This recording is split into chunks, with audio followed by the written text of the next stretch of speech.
আসসালামু আলাইকুম, কেমন আছেন সবাই?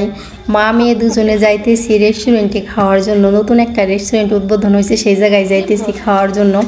পথে দেখি 3টা মোটরসাইকেল রাইখা দিছে। মেয়েকে বললাম এই জায়গা থেকে একটা আমরা চালাই চলে যাই। দুষ্টুমি করলাম, দুষ্টুমি করে তো মা মেয়ে চলে আসছি সেই জায়গা, যে জায়গা নতুন একটা রেস্টুরেন্ট হয়েছে। আইসে দেখি নতুন গ্রামের ভিতরে হয়েছে, সেই আন্দাজে অনেক সুন্দর পরিপাটি। আর এই জায়গার খাবারগুলো না এত মজা বলার মতন না।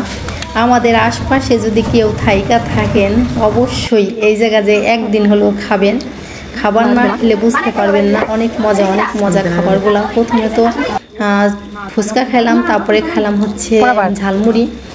না খেলে বুঝতেই পারবেন না আপনারা, অনেক মজা এই দোকানের খাবারগুলা। তো ফুচকা চটপটি আর ঝালমুড়ি খেয়ে তো আমাদের আর দিন যাবে না, ভাত খাইতে হবে। তো ওইগুলা খাইয়ে তো চলে আসছি, এসে রান্না করতেছি। এক হাতে রান্না করতেছি, আর এক হাত দিয়ে পাতার জাল খেলতেছি। 2 হাত কিন্তু, আমার হাত কিন্তু 4টা না।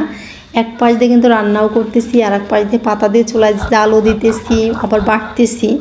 আমরা হচ্ছে গ্রামের মেয়ে, আমাদের সব কিছুতেই আমাদের যোগ্যতা আছে, বুঝছেন? তো তাড়াহুড়া করে রান্না করতেছি, এই জন্য মেয়ে আবার স্কুলে যাবে। তো যেই তরকারি রান্না করতেছি, তরকারিটার ভিডিও করা হয় নাই, মানে তাড়াহুড়ার জন্য।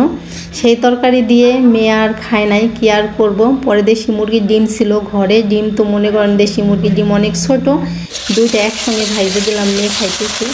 তারপরে এই তো লাউ ভাজি করতেছি, একটু হলুদ দিইনি, অল্প লাউ ছিল, তা ভাবলাম নষ্ট হয়ে যাবে, ঘরে থাকলে ভাজি কইরা ফেলাই।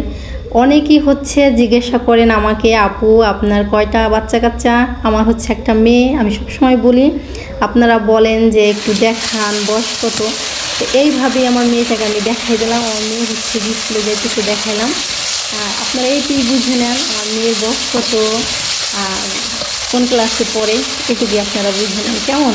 আপনাদের সাথে কথা বলতে বলতে এদিকে আমি মাছ কষাইতেছি। পরিমাণ মতন সব মশলা দিয়ে সুন্দর করে মাছটা কষাই নিতেছি। এটা হচ্ছে রুই মাছের বাচ্চা, মা বলল নদী থেকে ধরা হয়েছে তাজা মাছ। নদীর মাছ কিন্তু বরাবরই সবসময় অনেক মজা লাগে, আজকের মাছটাও অনেক মজা লাগছে। তা সুন্দর করে আমি কষাই নিতেছি। কষানো আমার হয়ে গেছে, এখন এগুলো নামাবো। মাছ নামানোর পরে যেই মশলা কড়াইতে থাকবে তার ভিতরে দিয়ে দেবো সবজি। তো সবজি তো দিচ্ছি, দেওয়ার পরে এখন সুন্দর করে কষাই নেব। একটু পানি দিব, পানি দিলে হয় সুন্দর মতো সেদ্ধ হয়।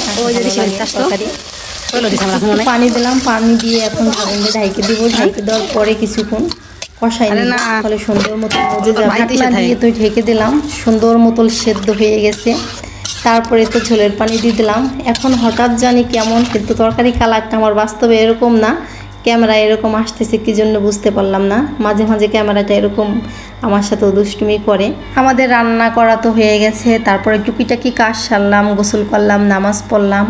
এখন দুপুরে খাবো, তাই ভাবলাম গাছ থেকে লেবু পেড়ে আনি। আমাদের গাছে কিন্তু 12 মাস কালি লেবু থাকে। বতরের লেবুগুলো অনেক বড় হয়, আর এখনের লেবুগুলো একটু ছোটো ছোটো হয়, কিন্তু অনেক ঘেরান, কাগজি লেবু। তা গাছে এসে আমি তালাশ করতেছি, তালাশ করার পরে একটা পেলাম। আর এখন যদি এই লেবুগুলা না ছিঁড়ি পাইকে পড়ে যায়, এখন তো তাও একটু খাওয়া যায়, তখন পাইকে পড়ে গেলে একটুও খাওয়া যায় না।